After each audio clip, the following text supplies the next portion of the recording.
de laisser derrière moi tout ce noir et d'avancer dans ma quête de vérité.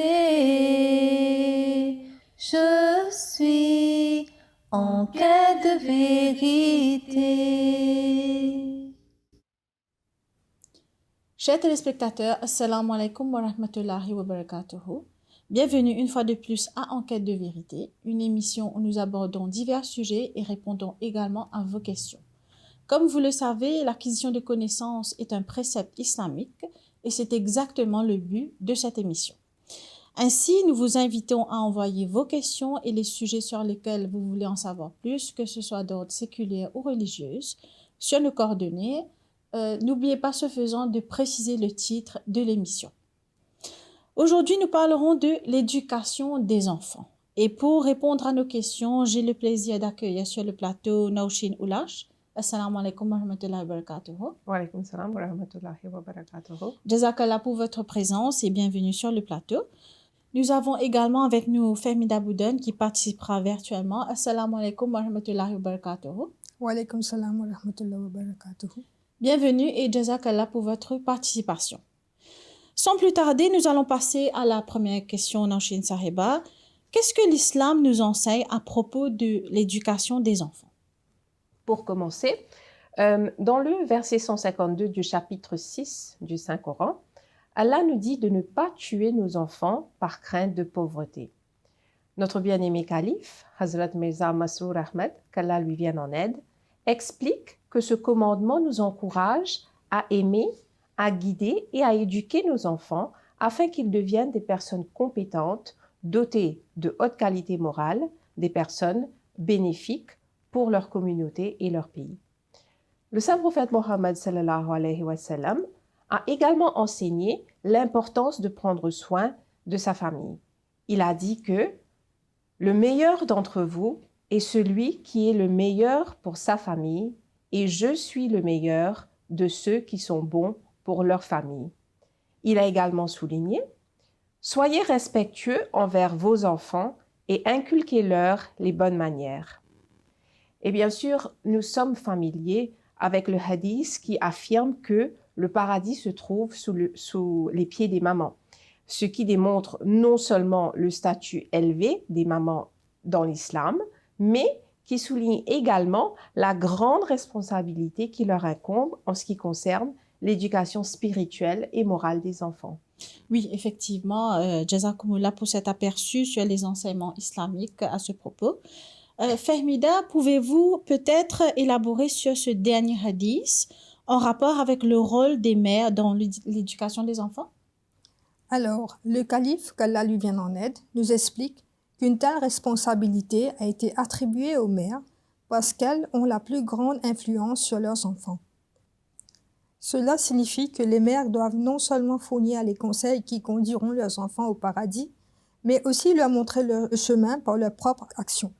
Ainsi, la réponse à la question de savoir comment élever les enfants vertueux est qu'une mère doit d'abord avoir elle-même de l'amour pour Allah Tout-Puissant, puis le transmettre à ses enfants par son propre bon exemple, soutenu par des prières ferventes et incessantes pour ses enfants.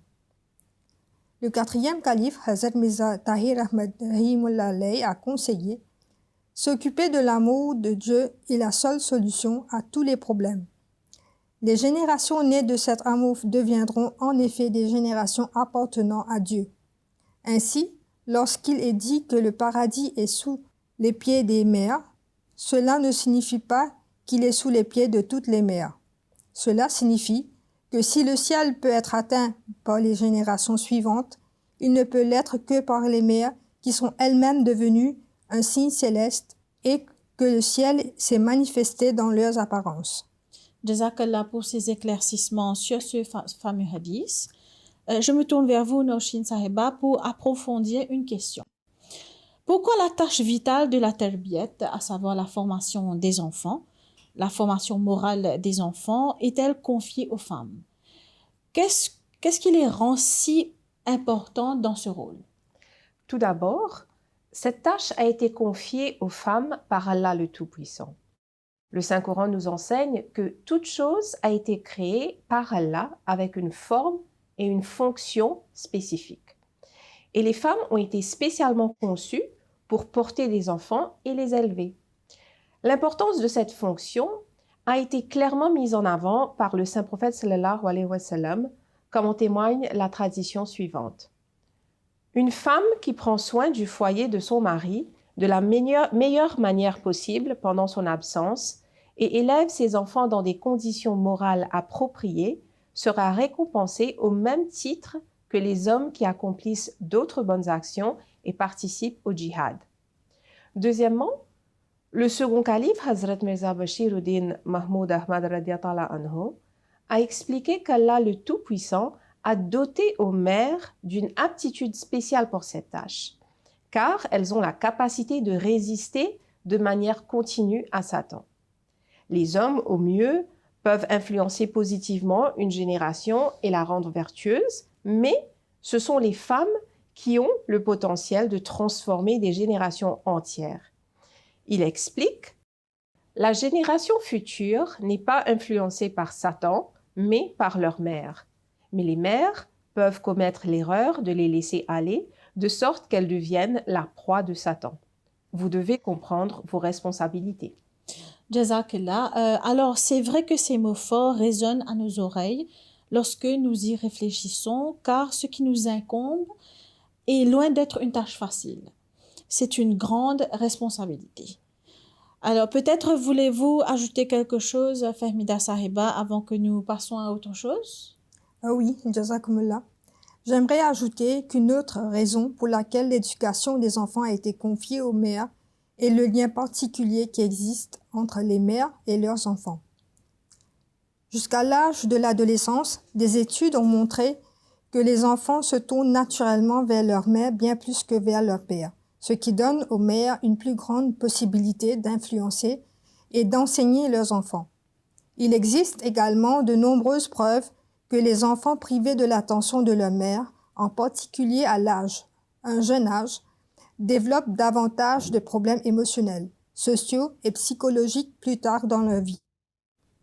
Une étude récente menée sur 10 ans auprès de 1300 Américains a montré que plus les enfants passaient d'heures en crèche, plus ils devenaient agressifs. Les mères musulmanes Ahmadis doivent donc reconnaître l'importance de leur rôle dans l'éducation de leurs enfants à chaque étape de leur vie, à la fois pour le bien de leurs enfants et pour le leur, en obéissant aux ordres d'Allah, le Tout-Puissant. En effet, Jazakallah. Et on peut citer également ici Hazrat Mirza Tahir Ahmad Rahimullah alayh qui dit avec justesse « Une femme Ahmadi est tout à fait capable de répondre aux attentes du saint prophète Mohammed sallallahu alayhi wa sallam, de créer un exemple de paradis dans ce monde. Elle devrait être une source d'attraction et de charme pour son foyer, au point qu'elle devienne un axe et que les membres de sa famille tournent autour d'elle.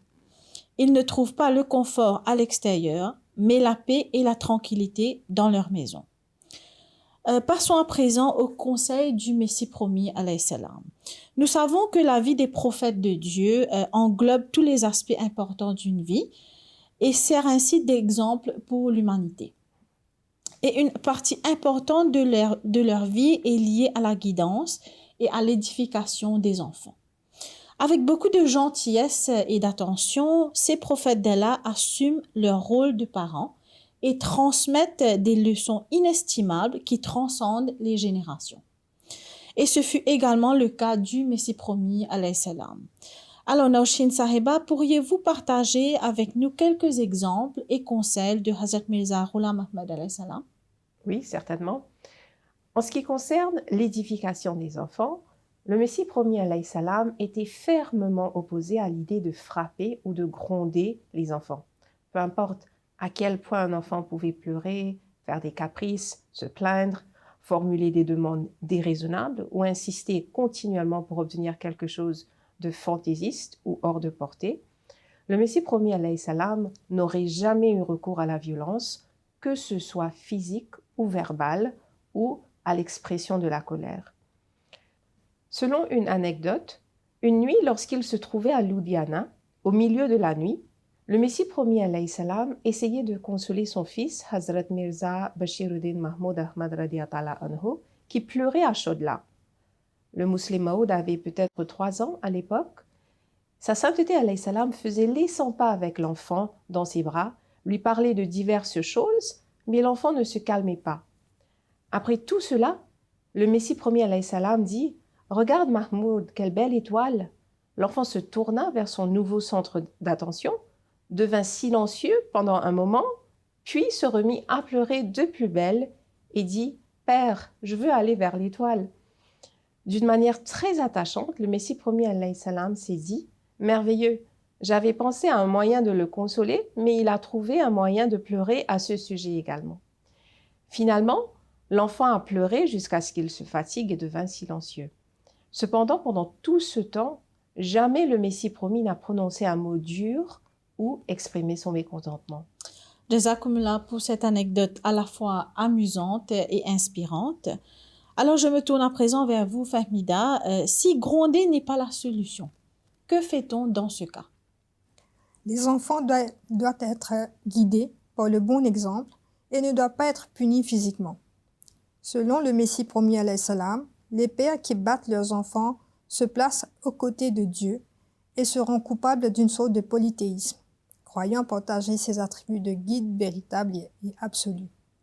Ceux qui poussent leurs enfants contre leur gré dans une certaine direction, croyant qu'ils sont maîtres du destin de leurs enfants, sont coupables du même péché. Certes, une personne qui est patiente et qui ne perd pas les rênes de la maîtrise de soi, et qui est pleinement tolérante, indulgente, calme et posée, a le droit de punir ou de réprimander un enfant en cas d'occasion appropriée. En revanche, une personne colérique, intolérante et déraisonnable n'est pas du tout apte à éduquer des enfants. Le Messie premier alayhi salam conseille donc: si seulement les parents consacraient autant d'efforts à la prière qu'ils n'en consacrent à punir leurs enfants, et s'ils prenaient l'habitude d'implorer pour eux avec un cœur ardent.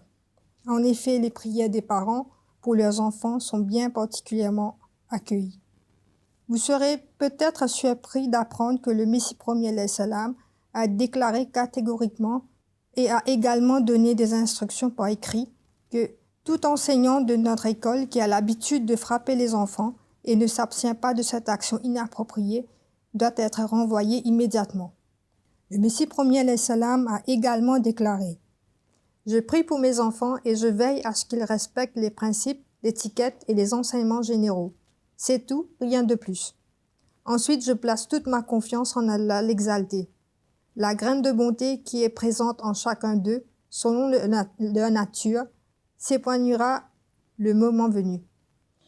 Jazakumullah Fahmida pour ces beaux conseils du Messie premier alayhi salam. Passons maintenant à certains sujets d'éducation qui s'avèrent de plus en plus difficiles à l'heure actuelle. Alors, Naushin Sahiba, pouvez-vous nous faire part de ce que vous avez découvert sur les défis de l'éducation spirituelle et notamment sur la manière dont on nous a conseillé de le relever? Alors, une fois, une question a été posée à notre bien-aimé calife concernant la manière d'enseigner aux jeunes enfants à croire en Allah, à accomplir la salat et à réciter le Coran. La réponse de Huzur, qu'Allah lui vienne en aide, souligne que c'est un processus à long terme qui devrait débuter dès le premier jour de la naissance de l'enfant. Il est une sunnat, c'est-à-dire une pratique du saint prophète Mohammed sallallahu alayhi wa sallam, de réciter l'azan dans l'oreille droite de l'enfant et l'ikamat dans l'oreille gauche dès sa naissance, afin que l'enfant commence sa vie en entendant le nom et l'unicité d'Allah. Il ne faudrait pas se laisser décourager par leur jeune âge pour ne pas les éduquer dès leur plus jeune âge. Au contraire, les parents devraient les guider en fonction de leur âge, en commençant par les encourager à adresser leurs petits souhaits à Allah, puis en les préparant mentalement pour bientôt accomplir la salat. Il ne faut pas non plus les surcharger en leur demandant d'achever la récitation du Saint-Coran à l'âge de 3 ans, par exemple, car cela pourrait les accabler au point qu'ils chercheraient à s'en libérer à l'âge de 11 ou 12 ans. Il est essentiel de façonner leur cœur tendre de manière à leur inculquer l'amour et la compassion envers Allah, le saint prophète sallallahu alayhi wa sallam, les compagnons et le Saint-Coran, entre autres. L'un des moyens d'y parvenir est de raconter des anecdotes et des histoires de la vie du saint prophète sallallahu alayhi wa sallam qui réchauffent le cœur et suscitent de l'émotion. Jazakillah pour ces divers conseils du calife. Alors, Fahmida, il y a un autre défi qui devient de plus en plus courant, c'est l'influence des sociétés aussi bien occidentales qu'orientales. Alors, par exemple, l'indécence présente dans les films d'Hollywood ou de Bollywood et l'idéologie qu'ils véhiculent constitue une vraie menace pour les enfants quand ils y sont exposés. Comment gérer tout cela? D'une part, il est important que nous donnions avant tout l'exemple et que nous évitions nous-mêmes de regarder ce genre de film qui incite à l'indécence. Comme on l'a vu, l'éducation commence par notre propre exemple en tant que parents. D'autre part, si leur éducation est faite comme celle qui vient d'être mentionnée par Naushin, alors, selon Hazur, qu'Allah lui vienne en aide, le problème des jeunes subissent de mauvaises influences ou ayant des complexes d'infériorité sera également résolu.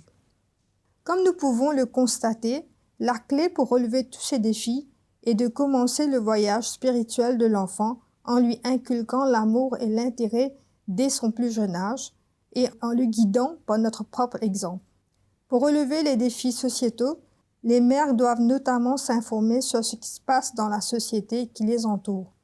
Les mères qui n'ont pas grandi dans le même environnement que les enfants peuvent être totalement inconscientes des problèmes auxquels ces derniers sont confrontés au quotidien, d'où l'importance de s'impliquer dans les activités scolaires.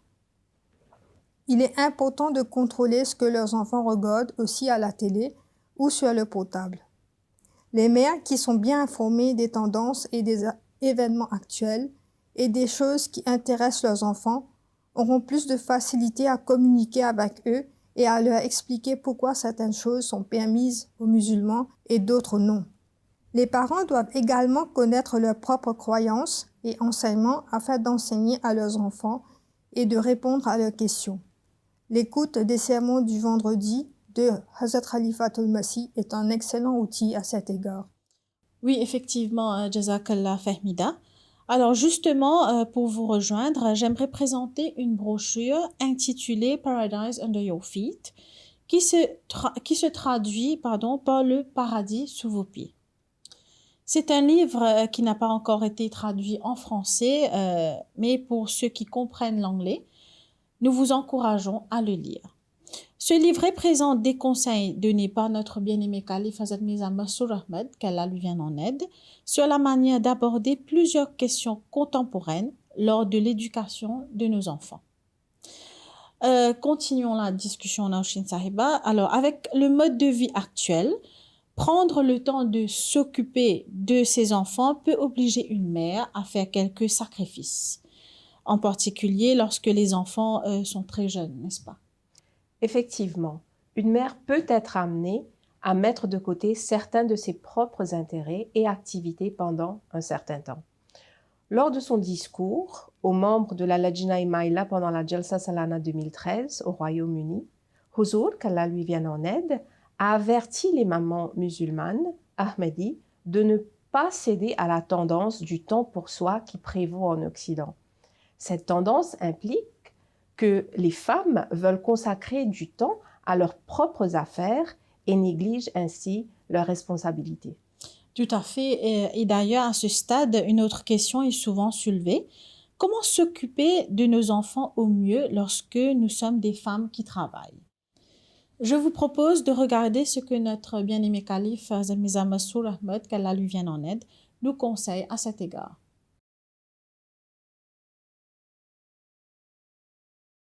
As Waqf working mothers who have completed their education and are working as per your guidance, we face a difficulty in Canada that maternity leave is 1 to 1.5 years maximum. Is this enough time? Or should we resign and stay at home longer to better raise our Waqf children? तो ये तो तुमने खुद डिसाइड करना है. You yourself should decide कि तुम्हारे लिए 1 to 1.5 years is enough or not. ठीक है?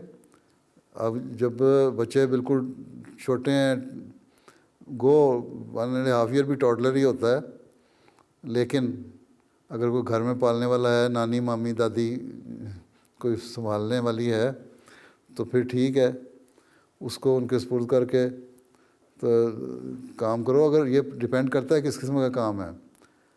अगर फाइनेंशियल प्रॉब्लम की वजह से जॉब कर रही है तो फिर तो किसी के सुपुर्द करके बच्चे को जाएं और जॉब करके वापस आ जाएं अपने, फिर बच्चों को संभालें।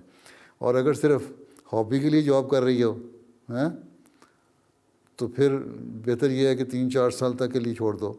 बाकी बाज़ प्रोफेशनल भी हैं अमेरिका में, मुझे मिली बाज़ डॉक्टर्स जो डॉक्टर हैं, बाकायदा क्वालिफाइड हैं, अपने फील्ड में काम करती रहीं, लेकिन जब बच्चे हो गए तो बच्चों की वजह से उन्होंने अपने जॉब छोड़ दिए। और 4, 5, 6, 7 साल उम्र तक के बच्चे जब वो हो गए, स्कूल गोइंग हो गए, फिर उन्होंने ऐसे जॉब शुरू कर दिए कि स्कूल में रवाना करके बच्चे को, और शाम को बच्चे के स्कूल से आने से पहले घर में मौजूद हो, ताकि उनकी सही तरबियत भी कर सकें। तो इस तरह भी हैं बहुत सारी प्रोफेशनल, डॉक्टर्स में हैं।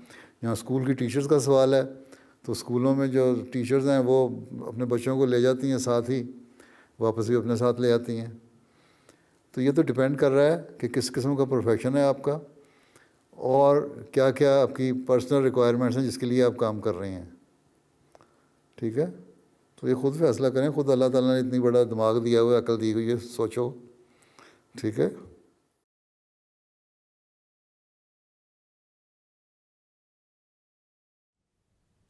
Encore une fois, le calife, qu'Allah lui vienne en aide, nous éclaire sur la meilleure façon de remplir nos devoirs en tant que mère. Il est important que même si nous travaillons, nous nous assurons de rester présentes pour nos enfants. Voilà, nous sommes déjà arrivés à la fin de cette émission. Mesdames, j'aimerais vous remercier d'avoir participé. Jazakumullah. Chers téléspectateurs, nous avons pu voir ensemble de nombreux aspects de l'édification et de l'éducation morale des enfants et avons souligné son importance. Je vais terminer avec les paroles du calife à ce propos. Ainsi, c'est le principe fondamental sur lequel le Messie promet salam a attiré l'attention à maintes reprises et c'est en fait l'explication de l'enseignement coranique selon lequel l'exemple des parents joue un rôle important dans la tarbiyat, à savoir la formation morale et l'édification des enfants. Qu'Allah le Tout-Puissant nous aide à donner le meilleur exemple à nos enfants. Puissions-nous tenir notre promesse de donner la priorité à la fois sur le reste du monde. Soyons ceux qui prient constamment pour leurs enfants afin qu'Allah le Tout-Puissant fasse toujours de nos enfants le plaisir de nos yeux et que notre héritage se perpétue. Avant de nous quitter, je vous rappelle que vous pouvez envoyer vos questions ou sujets d'intérêt sur nos coordonnées.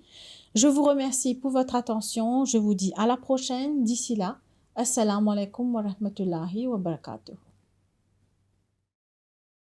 Encore un jour qui se lève où j'avance dans ma quête. Mon cœur n'est qu'à ta recherche, ne désire que ta lumière. Oh Allah, permets-moi de laisser derrière moi tout ce noir et d'avancer dans ma quête de vérité. Je suis en quête de vérité.